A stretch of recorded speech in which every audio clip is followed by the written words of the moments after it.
자, 오늘은 이 본문 마가복음의 말씀을 계속 이어서 여러분들과 함께 나누도록 하겠습니다.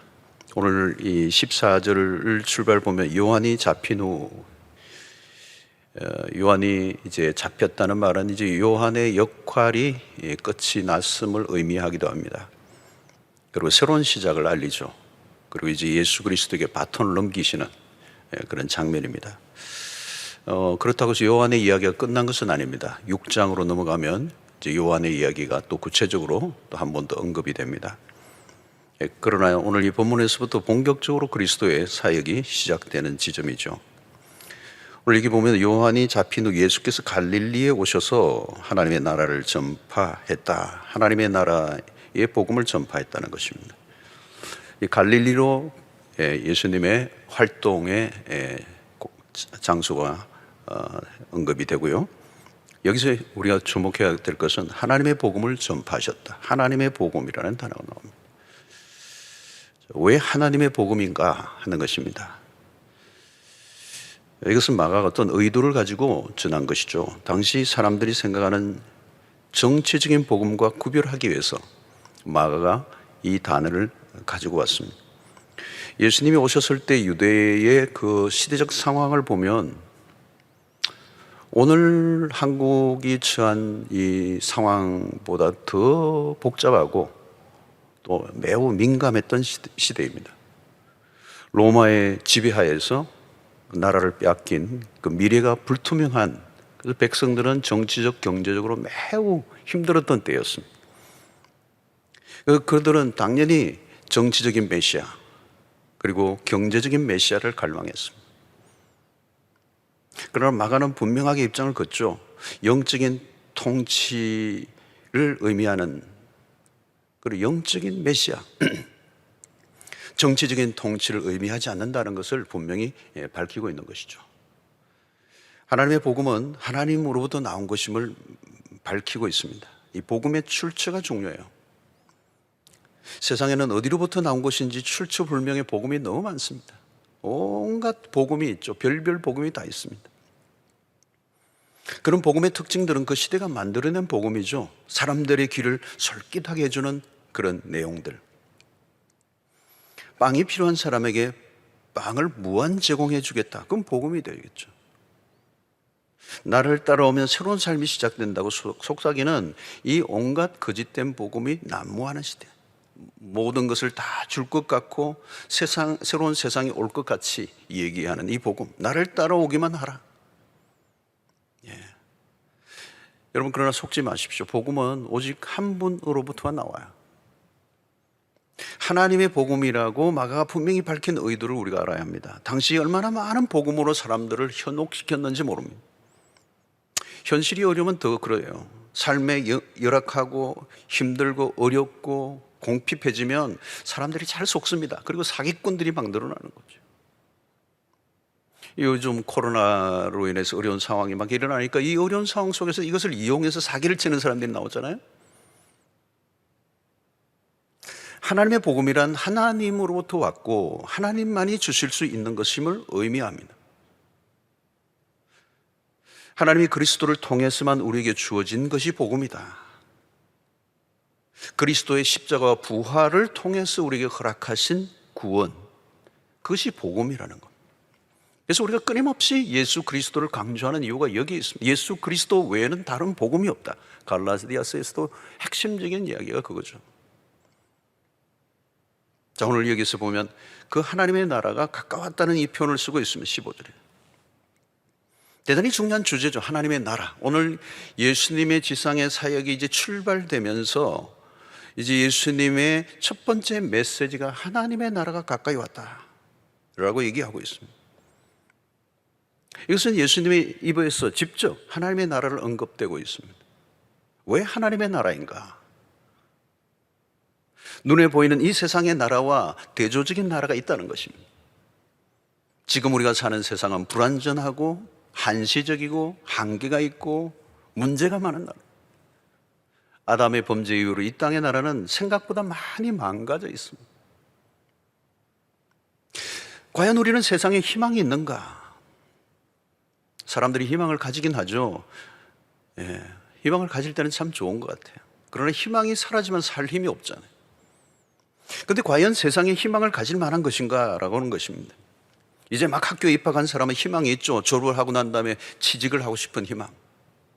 취직을 했다고 가정하면 그러면 무슨 희망이 있을까요? 승진의 희망, 가정을 이룰 희망, 결혼을 할 희망, 자녀를 낳고 기르고 싶은 희망. 여러분, 그런 희망들이 순적하게 이루어졌다고 해도 그런 다음에는 무슨 희망이 있는가? 마지막에 인간이 마주쳐야 할 운명은 죽음입니다. 성경적 관점에서 세상을 바라보는 눈은 인간이 통치하는 세상은 불완전하다는 겁니다. 여러분, 공산주의의 시작이 얼마나 꿈이 야무졌습니까? 그러나 70년 만에 무너졌어요. 기가 막힌 이데올로기예요. 오늘 몇 남아있지 않는 공산국가는 더 이상 인류에게 희망이 될 수 없다는 것을 이미 오래전에 확정이 되었어요. 자본주의는 어떤가요? 여전히 모순과 문제를 안고 있습니다. 빈부의 격차의 문제를 해결하기는 역부족이에요. 세상을 구원해낼 것 같은 세상의 사상과 이념들이 아직도 우리에게 이 땅에 가득하죠. 그러나 여러분, 지구상은 여전히 전쟁의 위협이 존재합니다. 군비를 축적하고 핵무기 전쟁을 하고 있습니다. 지금도 곳곳에 테러들이 일어나고 있습니다. 천재의 지변은 어떻습니까? 지진과 쓰나미와 태풍과 온갖, 요즘 그거 더 많이 일어나는 것 같아요. 요즘 질병들도 마찬가지입니다. 우리가 직접 경험하고 있는 겁니다. 에볼라로부터 사스로, 메르스로, 코로나로, 조류독감으로, 광우병으로 각종 정열병들이 돌고 돌아요. 아마 이 지금 코로나도 이걸로 끝나지 않을 거란 말이죠. 오늘날 산업 폐기물들, 우리가 만들어낸 유해한 쓰레기들로 인한 이 폐해들이 얼마나 많습니까? 갈수록 환경 오염이 급속하게 늘어가고 이 오염의 모든 그 부산물들을 인간이 다 경험하게 되고 이것이 질병으로 가게 되고, 여러분, 병성에 누워있는 환자는 퇴원의 날을 기다리죠. 나을 수도 있고 낫지 않을 수도 있습니다. 나아서 퇴원을 했지만 영생을 보장받는 사람은 없습니다. 언젠가는 또 다른 병이 찾아오죠. 치유의 과정은 길고 회복의 이후의 삶은 짧습니다. 기대한 것이 이루어지는 듯 하다가 결국은 반전에 좋지 않은 반전이 겹쳐지는 것이 우리의 삶이라는 거예요. 우리가 바라보는 성경적 관점은 인간으로부터 나온 것은 우리를 구원해낼 수 없다는 결론입니다. 여러분, 세상에는 메시아가 없어요. 메시아를 자처하는 사람들은 종종 나오지만 주로 이단들이죠. 이단들.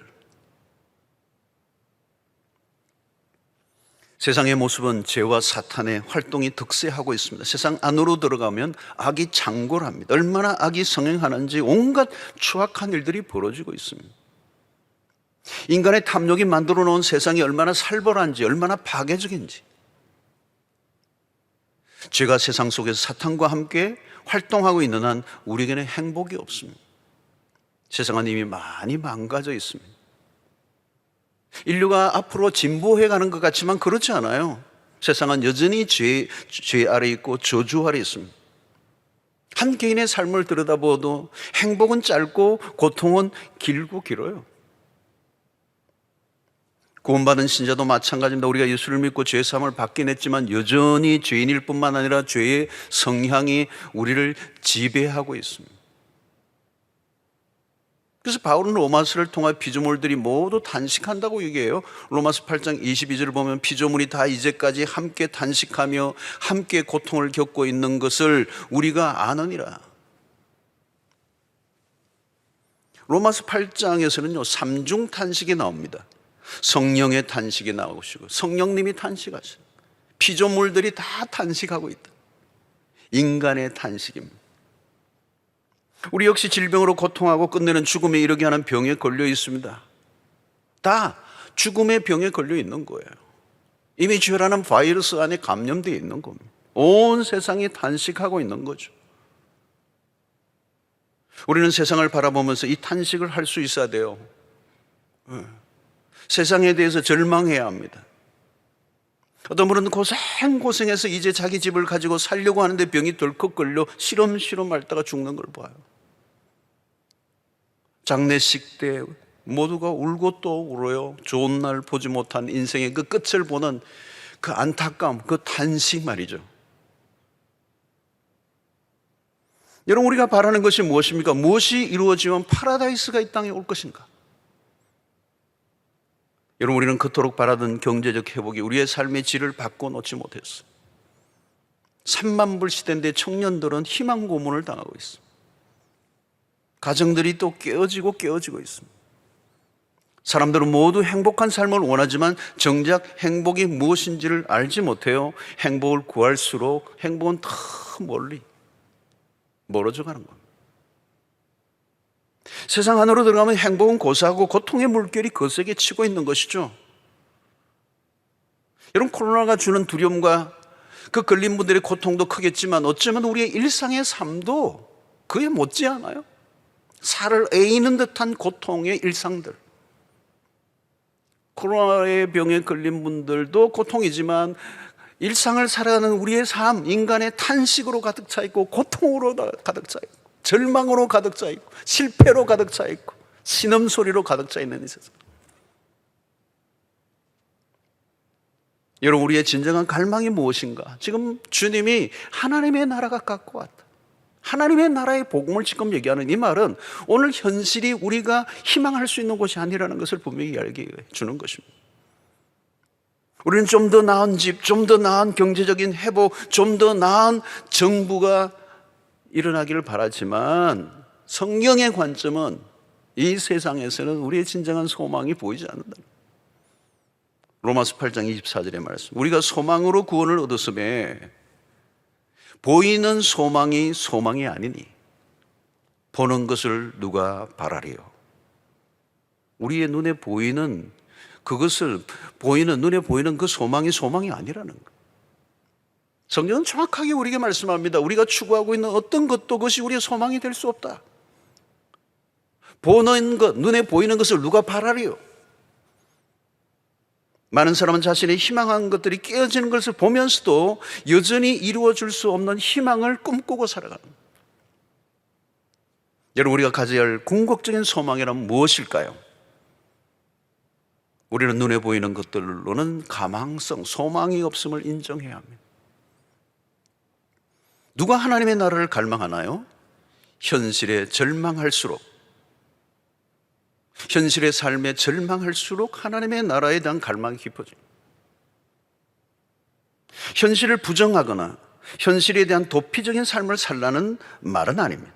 극단적 종말론자들이 늘 말썽을 피워 세상을 요란하게 하죠. 그들은 모든 것을 포기하고 그냥 주님이 오시는 재림을 기다린다고 말합니다. 지금도 코로나 전국의 진원지가 되었던 이단도 비슷한 잘못된 종말론을 가지고 있는 것. 우리의 현실의 절망은 다른 것입니다. 거룩한 긴장감을 가지고 현실을 살아내야 합니다. 여기가 전부인 것처럼 머리를 파묻고 살지 않아야 되죠. 그렇다고 몇 날 몇 시에 임한다고 모든 걸 중단하고 기다리라고 하는 말은 아닙니다. 양극단을 피해야 되는 것이죠. 여러분, 하나님의 나라는 어떤 것입니까? 하나님의 나라는 하나님의 통치, 하나님의 다스림이 완전히 이루어지는 것을 말합니다. 중요한 것은 여러분, 누가 통치하느냐예요. 누가 통치하느냐, 왕이 누구냐. 이스라엘의 역사를 통하여 우리에게 주셨던 메시지는 무엇입니까? 인간이 세운 왕은 다 부실하다. 원래 이스라엘은 하나님의 통치, 하나님의 왕이시죠. 근데 인간들이 인간의 왕을 구해서 하나님이 마지못해 주신 거예요. 깨달으라고. 그 인간의 왕으로서의 통치가 얼마나 부실하고 불완전하고 불가능한가를 깨닫도록 왕을 주신 거예요. 왕을 통하여 이스라엘을 기가 막히게 통치하라고 주신 건 아니에요, 사실은. 왜? 불가능한 일이니까. 결국 이스라엘 역사를, 남북의 역사를 보면 인간의 왕에게 기대를 했지만 역시나요. 우리는 역사를 보아야 돼요, 여러분. 성경의 역사를 들여다봐야 돼요. 결국 하나님은 다윗의 위를 통하여, 그래도 이스라엘 역사 속에 가장 기준이 되고 중심이 되는 다윗, 그러나 그 다윗을 통해서가 아니라 그 다윗의 위를 통하여 영원한 위를 세우시죠. 바로 그리스도 메시아. 하나님의 통치하시는 완전한 나라가 올 것이다. 전능하신 왕, 공평하신 왕, 의로우신 왕, 선하신 하나님. 더 이상 악이 득세할 수 없는 마귀의 권세를 완전히 제압하신, 불법이 밥을 딛지 못하고 불의가 사라지게 하는 하나님의 완전한 통치가 이루어지는 샬롬의 공동체. 어떤 계층도 어떤 갭도 없이 모두가 온전하게 통일을 이루시는 그 만왕의 왕이신 메시아가 오실 것이다. 그분이 통치하시는 나라. 우리는 그 나라를 기대하는 것입니다. 여러분, 요한계시록 21장 1절로 보면 또 내가 새 하늘과 새 땅을 보니 처음 하늘과 처음 땅이 없어졌고 바다도 다시 있지 않더라. 여러분, 여기서 무슨 얘기합니까? 새 하늘과 새 땅이라는 거예요. 처음 하늘과 처음 땅이 없어져 버려요. 바다도 다시 있지 않다. 그러니까 우리가 지금 보고 있는 그 땅이 아니라는 거예요. 우리가 보고 있는 하늘이 아니라 새로운 하늘과 새로운 땅, 새로운 피조물. 자, 그것은 어떤 것입니까? 21장 4절을 보면 모든 눈물을 그 눈에서 닦아주시니 다시는 사망이 없고 애통하는 것이나 곡하는 것이나 아픈 것이 다시 있지 아니하리니 처음 것들이 다 지나갔음이라라. 요한계시록을 보면 바로 이 말씀이 우리에게 주는 소망이에요. 이게 우리의 소망이에요. 진정한 소망. 새 하늘과 새 땅의 소망. 모든 눈물을 눈에서 닦아주시고 다시는 사망이 없고 애통하고 곡하는 것이 있지 아니하는 기쁨의 나라, 완전한 나라. 우리 하나님이 우리의 왕이 되시는, 우리의 아버지가 되시는 그 나라를 우리가 기대하는 거예요. 여러분, 여기 얼마나 기가 막히게, 이 땅은 눈물이에요, 애통이에요, 곡함이 있습니다. 어디에 샬롬이 있습니까, 여러분? 오늘 주님이 우리에게 말씀한 하나님의 나라가 가까웠다. 예수 그리스도가 오심으로 하나님의 나라가 구체적으로 가시화됐다는 겁니다. 예수님의 공생에는 이미 하나님의 나라가 이루어지고 있음을 알려줍니다. 그러나 완성된 하나님의 나라는 아니죠. 언젠가 완성될 것입니다. 그 날은 언제죠? 그리스도가 이 땅에 다시 오실 때. 그때가 언제인지는 우리는 아무도 모릅니다. 혹자는 2000년이 지난 지금도 아직 이루어지지 않았다면 언제인가? 가까웠다는 말은 무엇일까요? 여러분, 그리스도가 오시기 이전과 이후는 달라요. 오늘 유대인들은 아직도 오실 메시아를 기다리고 있습니다. 그러나 우리는 이미 오셨어요. 유대인들이 메시아를 기다리는 것과 오늘 우리가 기다리는 것은 시간에 완전히 다른 차이가 있습니다. 유대인들은 아직 오지 않은 메시아, 초림 예수를 기다리고 있는 거죠. 그게 깜깜한 것입니다. 이미 오신 메시아를 그들은 알지 못하는 거죠. 그러나 오늘 우리는 이미 오신 그리스도, 이미 하나님의 나라가 구체적으로 시작되었어요. already. 그리고 그 주님이 부활 후 승천하시고 다시 오시겠다고 약속하셨습니다. 이제 1막이 끝나고 2막의 커튼이 열려집니다. 그때는 인류가 마지막이에요. 언약에 하나님의 우리에게 주신 언약이 이제 마지막 하나 남아있는 것이죠. 그 주님이 다시 오시는 그날. 그러므로 그리스도인에게 진정한 소망은 무엇입니까? 하나님의 나라입니다. 그 나라가 다가오고 있음을 믿습니다. 세상에서는 절망하고 때로는 고통하지만 이것이 끝이 아님을 우리가 믿습니다. 이 세상으로만 끝이라면 이 생은 비극이에요. 주님은 우리에게 하나님의 나라를 선포합니다. 그 당시 유대의 백성들에게도 마찬가지입니다. 그들의 삶이 참으로 처절하고 힘들고 절망하는 그 고통의 극점에 있는 그 유대 백성들을 향하여 하나님의 나라가 가까웠다. 자, 그러면 그 하나님의 나라가 가까웠기 때문에 우리가 무엇을 해내냐? 두 단어를 얘기해요. 하나는 회개하라, 그리고 복음을 믿어라. 두 단어, 회개와 믿음을 강조하고 있습니다. 믿음을 가진다면 회개해야 돼요. 회개 없는 믿음은 없어. 진정한 믿음은 회개를 동반한다는 거예요. 회개한다면 그것이 곧 믿음의 행위 안에 속하는 것입니다. 회개하고 복음을 믿어라. 오늘 14절과 15절 두 구절을 보면 놓치면 안 되는 단어가 나오죠. 하나님의 복음을 전파하고 회개하고 복음을 믿어라. 회개하고 복음이라는 단어가 나오고 있어요. 마가가 얘기하려고 하는 마가복음의 전체의 핵심이 이 복음, 그 복음을 받는 그 과정 속에 회개를 동반해야 된다. 가장 시급한 것이 회개다. 하나님의 나라가 임했기 때문에 이제 더 이상 미루지 말라는 거죠. 여기 가까웠다는 이 말이 카이로스잖아요. 카이로스. 하나님의 정하신 때를 말하는 거죠. 이제 그 만삭이 된 것처럼 이제 때가 되었어요. 예. 하나님의 나라는 그냥 가까웠다는 이 표현은 여러분 추상적인 게 아닙니다. 매우 긴박한 거예요. 가슴이 뛰게 하는 것입니다. 시기가 하나님의 나라라고 얘기하니까 2000년 전에 아무것도 일어나지 않는 것처럼 별로 움직이지 않고 모든 게 슬로우한 것처럼 여겨질지 모르지만 아니요. 가장 강력하고 왕성하게 지금도 하나님의 나라는 움직이고 있는 거예요. 주님은 때가 찼다고 말합니다. 카이로스, 그때 결정적인 시간이 이제 임한 거예요. 예수님이 오신 순간부터 하나님의 나라는 구체화되었습니다. 그리고 마가복음을 살펴보면서 우리는 하나님의 나라가 어떻게 시작되었는지, 어떻게 진행되는지를 볼 수가 있어요. 병자들이 낫고 눈먼 자가 눈을 뜨고 죽은 자가 살아나는 역사, 귀신이 쫓겨나는 이런 역사들은 바로 단순히 어떤 치유와 축사의 역사가 아니라 하나님의 나라가 시작됐다는 거예요. 불완전한 존재들이 완전하게 되고 악령에 시달린 자들이 자유함을 얻고 하나님의 나라가 이제 시작됐다는 것을 우리는 마가복음을 살펴보면서 계속 이제 아마 보게 될 거예요.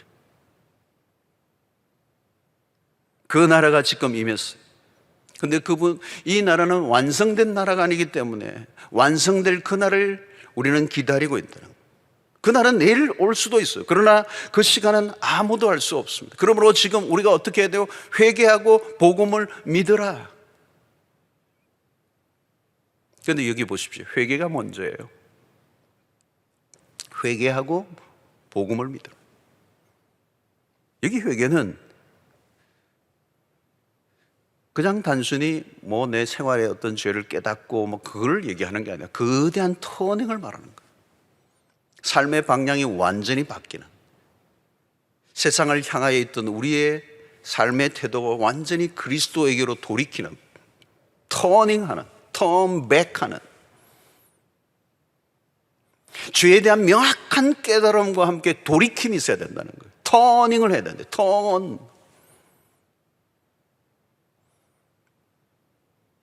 진정한 복음은 회개를 촉구합니다. 회개 없이 복음을 받아들일 수가 없어요. 그러니까 복음을 받아들이고 회심의 과정 속에 이 죄에 대한 각성이 너무도 중요해요. 죄를 제대로 인식하고 자신이 죄인임을 깨달아야 합니다. 그래서 하나님에게로 근본적으로 돌이키는 행위, 거대한 방향 전환이 일어나요. 오늘날 회개가 약하게 강조되거나 회개가 없는 복음을 얘기할 때가 많습니다. 그건 진정한 복음이 아니에요. 그냥 교회만 왔다 갔다 한다고 되는 게 아니에요. 여기서 특별히 회개가 중요합니다. 회개하고 복음을 믿으라. 세례 요한의 설교도 똑같죠. 회개하고 죄 사함을 받아라. 그리고 세례를 받아라 그랬어요.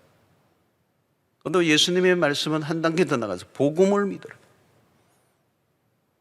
회개만으로 안 되죠. 복음을 믿어야 돼요. 죄를 깨닫는 단계만 가면 그 죄를 깨닫기만 하면 어때요? 죄를 깨닫는 것도 힘들지만 죄를 깨닫기만 하면 어때요? 그건 절망의 상태입니다. 어디로 가야 되는 거죠? 그리스도가 없는 곳에서 죄를 다루면 큰일 납니다. 당시 바리새인들이 그렇죠. 율법에 사로잡힌 것들은 율법주의에 빠져서 죄에 대한 문제를 다루긴 했지만 복음이 없어요. 복음이 없기 때문에 어떻게 해요? 죄를 얘기하기는 하지만 죄를 포장하기 하는 게 더 잘한다. 복음이 없으면 회개할 수 없어요. 복음이 없으면 회개는 의미가 없어요. 복음이 있어야 죄가 드러나도 사는 역사가 일어나는 것입니다. 사랑하는 성도 여러분, 현실의 삶이 어렵기 때문에 사람들은 먼저 소망을 원합니다. 희망을 얘기해 달라고 얘기합니다. 요즘도 참 그렇지 않아요, 여러분? 우리가 얼마나 많이 힘듭니까? 우리는 빨리 이 어려운 현실에서 빠져나가기를 원합니다. 빨리 좀 빠져나가게 해주십시오. 그러나 분명한 것은 우리가 하나님과의 바른 관계가 중요한 거죠. 무엇보다 우리의 삶의 문제가 꼬인 것은 한 가지로부터 출발합니다. 다름 아닌 하나님과의 관계예요. 죄는 하나님과의 관계를 깨뜨렸습니다. 가장 먼저 하나님으로부터 용서를 받아야 합니다. 이것보다 더 시급한 것은 없죠. 그래서 회개하고 복음을 믿으라. 우리는 항상 급한 일로 쫓기는 삶을 삽니다. 당장 해결이 안 되면 죽을 것 같이 행동할 때가 있습니다. 그러나 그 어떤 것보다 가장 시급한 것은 회개의 삶이라는 것입니다. 자신의 죄를 고백하고 용서를 받아 하나님과 바른 관계로 돌아서면 하나님의 놀라운 은혜를 우리에게 허락해 주실 줄로 믿습니다. 요즘도 우리가 많이 하는 게 뭐예요? 바깥에 갔다 오면 모두가 하는 일이 손 씻으라, 손 씻으라. 막 그냥 모두가 이제 손을 깨끗이 씻어야 됩니다. 저는 요즘 그 모습을 보면서 우리의 죄에 대해서도 이런 태도를 가지면 얼마나 좋을까. 우리가 다른 감염을 막기 위해서 마스크를 쓰지만 우리의 눈으로, 우리의 귀로, 우리의 생각으로 침투해 들어오는 이 죄는 우리는 어떻게 디펜스를 했는가? 어떻게 그렇게 민감하게 내가 그 모든 바이러스를, 죄의 바이러스를, 나쁜 생각들을, 좋지 않은 것을 보지 않고 듣지 않고 생각하지 않기 위해서 얼마나 내가 애를 썼는가? 그런 영적인 마스크는 쓰고 있는가? 단순히 그 바이러스만 들어오지 않으면, 그게 감염되지 않으면 그게 사는 게 아니죠, 여러분. 손을 뽀득뽀득 씻을 때마다, 설거지를 할 때마다 우리가 이렇게 회개하는가? 회개하고 복음을 믿으라. 복음에는 예수를 믿고 구원을 얻는 것입니다. 복음을 믿는다는 것은 뭔가요? 복음을 믿으라는 이 말은 인간적인 노력을 포기하라는 것입니다. 구원에 이르는 인간으로서의 방법이 없다는 것을 말하는 거예요. 오직 하나님께서 우리에게 열어놓으신 구원의 그 길 외에는 다른 길이 없기 때문에 복음을 믿으라. 하나님이 우리를 위하여 행하여 놓으신 그 구원의 방법을 받아들이라는 거예요. 그래서 믿음의 대상은 오직 예수 그리스도이시다. 무엇을 믿을 것인가? 온갖 것을 다 믿고 살아가는 사람들에게 예수를 믿어야 산다고 외쳐라는 거예요. 주 예수를 믿어라. 그리하면 너와 내 집이 구원을 얻으리라. 오직 하나님의 아들 그리스도를 통해서만 구원이 주어짐을 받아들이는 게 믿음이라는 것입니다. 사랑하는 성도 여러분, 그리스도 안에서 죽음은 저주가 아닙니다. 부활의 생명을 얻는 거예요. 부활 이전에는 죽음은 완전히 실패고 패배였습니다. 그러나 그리스도의 부활로 인해 죽음은 사망에서 생명으로 이어지는 축복이 되는 것입니다. 사랑하는 성도 여러분, 지금은 어느 때입니까? 지금은 그 하나님의 나라를 기다려야 될 때요. 다시 오실 그리스도를 기다리는다는 것이 우리의 신앙의 핵심입니다. 재림은 막연한 일이 아닙니다. 곧 오신다는 긴박성을 가져야 돼요. 긴박성을 가져야 돼요. 우리의 모든 행동의 기준이 종말론적인 신앙과 연결되어져 있어야 합니다. 주님이 오신다면 우리는 어떻게 할 것인가? 여러분, 우리의 삶의 무게중심은 곧 다가올 하나님의 나라에 두어야 합니다. 행동의 주체가 우리에 의해서 결정되는 것이 아니에요. 하나님 중심입니다. 우리의 계획이 무엇인가, 그런 것도 중요하지만 하나님의 계획 안에서 우리의 계획이 들어가 있는 거예요. 우리의 계획이 아무리 기가 막혀도 우리의 계획대로 세상이 돌아가지 않아요. 하나님의 계획 안에 우리 모든 것 들어가. 하나님의 나라라고 하는 타임테이블에 의해서 모든 게 지금 움직이고 있는 겁니다. 타임테이블은 우리의 손에 있는 게 아니라 하나님의 손에 있습니다. 하나님의 영원하신 계획 안에 우리의 운명이 들어가 있어요. 우리가 대단한 것을 세워 열심히 하려고 하지만 하나님의 시계가 멈추면 상황 종료입니다. 그럼 우리의 삶의 태도가 종료하죠. 야고보 4장 13절로 14절에 들으라, 너희 중에 말하기를 오늘이나 내일이나 우리가 어떤 도시에 가서 거기서 1년을 머물며 장사하여 이익을 보리라 하는 자들아, 내일 일을 너희가 알지 못하는도다. 너희 생명이 무엇이냐? 너희는 잠깐 보이다가 없어지는 안개니라. 이 이야기의 주인공이 누굽니까? 나름대로 계획을 세는 거죠. 시간의 계획, 을 세우고 어디에 가서 무슨 사업을 할 건가 계획을 세우고 얼마나 큰 돈을 벌 건가 나름대로 치밀한 계획을 세우지만 자신이 한순간에 사라질 안개와 같은 존재라는 걸 모르고 있는 거예요. 여러분, 우리는 한 치 앞도 알 수가 없는 존재입니다. 여러분, 우리가 착각하면 안 되는 것이 있습니다. 우리의 삶을 우리가 임의로 통제 가능하다고 믿으면 안 되는 거예요. 우리의 상관없이 돌아가는 이유는 뭡니까? 우리보다 더 큰 힘의 작용이 돌아가고 있다는 것을 말하는 거예요. 우리의 삶의 방향이 한순간에 다른 곳으로 돌아갈 수 있어요. 우리는 매우 허약한 존재. 뭐 힘이 좀 있다고 내 마음대로 할 수 있나요? 못해요, 여러분. 돈이 많으면 다 할 수 있는 것 같아요. 너 못하는 게 더 많아요, 여러분. 아무리 대단한 권세를 가지고도요, 하나님이 훅 하면 그냥 끝이에요, 여러분. 한 방에 끝이에요, 한 방에 끝. 어린아이든 권력자든 큰 사업가든 다 안개와 같아요. 사랑하는 성도 여러분, 삶의 주도권은 누가 쥐고 계시는 겁니까? 하나님이 쥐고 계세요. 모든 것은 하나님의 손에 있습니다. 우리는 하나님의 행위에 반응하는 존재들이어야 합니다. 믿음의 반응을 하고 살면 반대로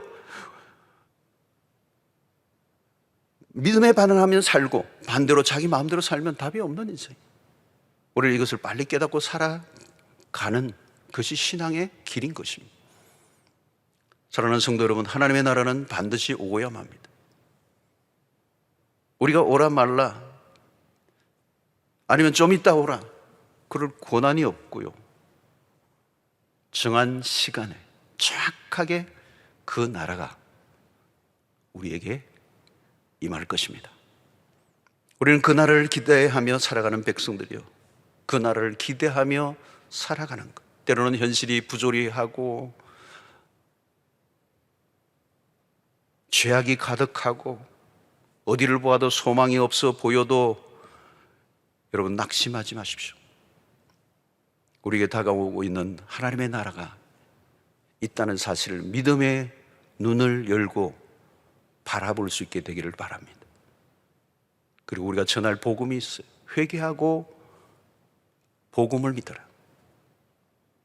우리가 매일 외쳐야 돼요. 이 땅을 향하여 외쳐야, 지금 이런 시국에 우리가 더 외쳐야 합니다. 우리에게 진정한 소망은 예수 그리스도의 복음밖에 없고, 우리가 소망하는 것은 하나님의 나라에, 이 나라에 속해, 이 세상에 속해 있지만 이 세상이 우리의 영원한 거주지는 아니에요. 창세기 12장에서 히브리서 11장에서 아브라함은 그 본향을 사모했다고 했습니다.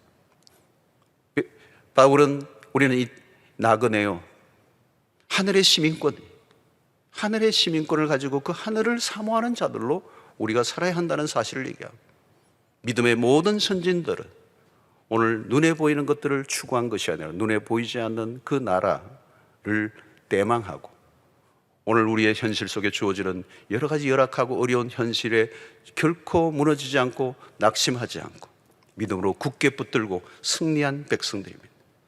사랑하는 성도 여러분, 우리 각자는 매일매일의 삶에 하나님의 뜻을 분별하고 현재 주어진 시간 속에서 최선을 다하고 믿음으로 반응하고 승리의 삶을 살아가는 여러분들 되시기를 주의 이름으로 축원합니다. 여러분, 이 영상으로 드리는 이 예배 속에서 온 가족들이 함께 또 이 어려운 때에 더 열심히 기도하시고요, 또 서로 격려하시고 소망의 말을 하시고 하나님의 나라를 꿈꾸는 백성들이 되시길 바랍니다. 눈에 보이는 것들 때문에 너무 절망해하지 마시고요, 두려움에 빠지지 마시고 예수 그리스도에게 그 복음을 믿는 자들로서 영원한 생명, 그 영생의 복음을 붙잡고 살아가시고 또 그것을 전하며 살아가는 여러분들 되시길 바랍니다. 예수님이 오늘 우리에게 말씀하신 이 하나님의 나라의 복음, 그것은 예수 그리스도 안에서 하나님만이 줄 수 있는 것이 유일하게 우리에게 복음이라는 것을 붙잡고 이 복음을 증거하며 살아가는 여러분들 되시길 바라고, 예수 그리스도의 그 복음을 붙잡기만 한다면 우리는 결코 길을 잃어버리지 않고 절망하지 않고 승리의 삶을 살아갈 수 있을 줄로 믿습니다. 여러분, 교회 여러 가지 앞으로의 이 나라의 많은 것들이 빨리 소속히 잘 해결될 수 있도록 여러분들이 기도해 주시고, 또 목자들 중심으로 또 사랑방, 서로 자주 만나지 못하지만 우리 서로 격려하고, 또 단톡방을 통해서도 서로 이 하나님의 나라의 이 귀한 복음을 서로 나누어서 격려하고 승리하는 여러분들 되시기를 바라고, 가능하면 빠른 시간 안에 여러분들을 만날 수 있게 되기를 바라겠습니다. 승리하시기를 바랍니다. 한번 기도하겠습니다. 하나님 아버지, 오늘 주께서 우리에게 주신 이 하나님의 나라의 복음을 우리가 믿음의 눈을 열어 바라보게 하시고, 현실의 삶 속에 낙심하고 절망하고 좌절할 수밖에 없는 이 세상의 한가운데서 하나님, 무너지고 망가진 이 세상이 우리의 소망이 되지 않게 하시고, 영원한 하나님의 나라가 우리의 소망이 되게 하시고, 회개하고 복음을 믿으라고 하는 이 하나님의 선포가 오늘 우리의 입술을 통하여 절망하고 고통하는 이 땅의 백성들을 향하여 우리가 외칠 수 있는 담대함을 허락하여 주시옵소서. 우리에게 길이요 진리요 생명이신 그 주님, 나는 부활이요 생명이니 나를 믿는 자는 죽어도 살겠고 무릇 살아서 나를 믿는 자는 죽지 않고 영원히 살 것이라고 하는 이 부활의 복음을 더 담대하게 외치는 믿음의 백성들이 되게 하여 주시옵시고, 하루속히 함께 모여 마음껏 예배하는 그날을 허락하여 주시옵시고, 고통받고 어려워하는 많은 하나님의 백성들 주여의 자비로 은혜를 붙들어 주셔서 승리케 하여 주시옵소서. 예수님의 이름으로 기도하옵나이다. 아멘.